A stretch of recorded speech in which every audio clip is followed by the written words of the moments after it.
Akad hiwalah adalah bentuk pengalihan utang yang diberikan oleh orang yang mempunyai utang atau muhil penanggung kepada pihak ketiga atau muhal alaih untuk memenuhi kewajiban pihak kedua atau muhil atau yang ditanggung, atas dasar persetujuan pihak yang terlibat seperti orang yang memberikan utang atau pihak piutang atau muhal, orang yang mempunyai utang atau muhil, dan penanggung muhal alaih. Sehingga dalam Islam, al-hawalah merupakan bentuk pengalihan utang dari orang yang berhutang kepada orang lain yang wajib menanggungnya. Dasar hukum akad hiwalah. Akad hiwalah merupakan salah satu bentuk muamalah antar manusia yang dibenarkan oleh Al-Quran, hadis Rasulullah SAW, dan ketentuan ijma. Terdapat juga kesepakatan para ulama atau ijma yang menyatakan bahwa tindakan hiwalah boleh dilakukan. Akad hiwalah disyariatkan oleh agama Islam dan diperbolehkan mendapatkan sehari-hari karena dalam pelaksanaannya terdapat unsur maslahat bagi diri sendiri maupun orang lain, yaitu berupa kemudahan dalam bermuamalah dan sikap saling tolong-menolong antar sesama manusia. Rukun-rukun hiwalah. Hiwalah boleh dilakukan tentunya harus memenuhi syarat dan rukunnya. Menurut ulama Hanafiyah, rukun hiwalah hanya ijab atau pernyataan hiwalah dari muhil pihak pertama dan qabul atau pernyataan menerima hiwalah dari muhal pihak kedua kepada muhal alaih pihak ketiga. Sedangkan menurut jumhur ulama, rukun hiwalah terdiri dari A. Muhil, pihak yang memiliki utang, B. Muhal, pihak yang memberi utang, C. Muhal alaih, pihak yang memiliki kewajiban melunasi utang muhil kepada muhal, D. Muhal B atau utang, E. Sigot atau ijab qabul. Syarat hiwalah. 1. Adapun syarat muhil muhal alaih, A. Cakap hukum atau dewasa dan berakal, B. Ridhonya para pihak, C. Dalam satu majelis atau ulama Hanafiyah. Dan kemudian ada syarat sigot atau ijab qabul. A. Harus sesuai, B. Harus satu majelis.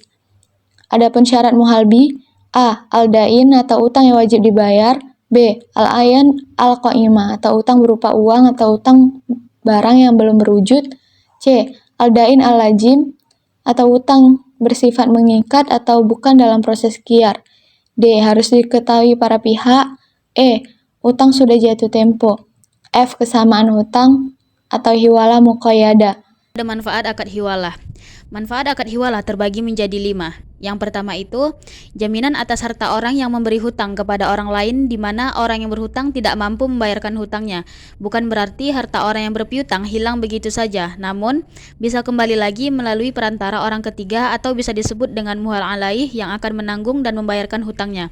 Lalu yang kedua yaitu membantu kebutuhan orang lain di mana muhil atau orang yang berhutang akan terbantu oleh pihak ketiga atau muhal alaih. Kemudian muhal atau orang yang berpiutang terbantu oleh pihak ketiga yang menanggung pelunasan hutang. Yang ketiga yaitu memungkinkan penyelesaian hutang dan piutang secara cepat dan tepat. Yang keempat yaitu menciptakan rasa saling tolong-menolong. Dan kemudian yang kelima menciptakan suatu keputusan dengan melakukan musyawarah sehingga menghasilkan keputusan yang benar karena keputusan tersebut dihasilkan berdasarkan kepentingan semua pihak dan kesepakatan yang bersama. Macam-macam akad hiwalah. Macam-macam akad hiwalah terbagi menjadi 2 sisi. Untuk sisi yang pertama yaitu ditinjau dari segi objek akad. Hiwalah dari segi objek akad terbagi menjadi 2 jenis yaitu hiwalah al-haq atau pemindahan hak dan hiwalah ad-dain atau pemindahan utang. Lalu sisi yang kedua ditinjau dari segi akad. Dari segi akad, hiwalah terbagi lagi menjadi 2 jenis yaitu al-hiwalah al-muqayyadah atau pemindahan bersyarat dan al-hiwalah al-mutlaqah atau pemindahan mutlak. Hasil wawancara. Berdasarkan hasil observasi dari wawancara yang telah dilakukan sesuai dengan pembahasan bahwa hiwalah adalah penggalian hutang dari orang yang berhutang kepada orang yang menanggungnya. Dalam hal ini terjadi pemindahan tanggungan dari satu orang kepada orang lain. Pemindahan ini adalah pemindahan hutang dari muhil orang yang berhutang menjadi tanggungan muhal alaih orang yang berkewajiban membayar hutang. Akad hiwalah disyariatkan oleh agama Islam dan diperbolehkan menerapkannya sehari-hari karena dalam pelaksanaannya terdapat unsur maslahat bagi diri sendiri maupun orang lain, yaitu berupa kemudahan dalam bermuamalah dan sikap saling tolong-menolong antara sesama manusia.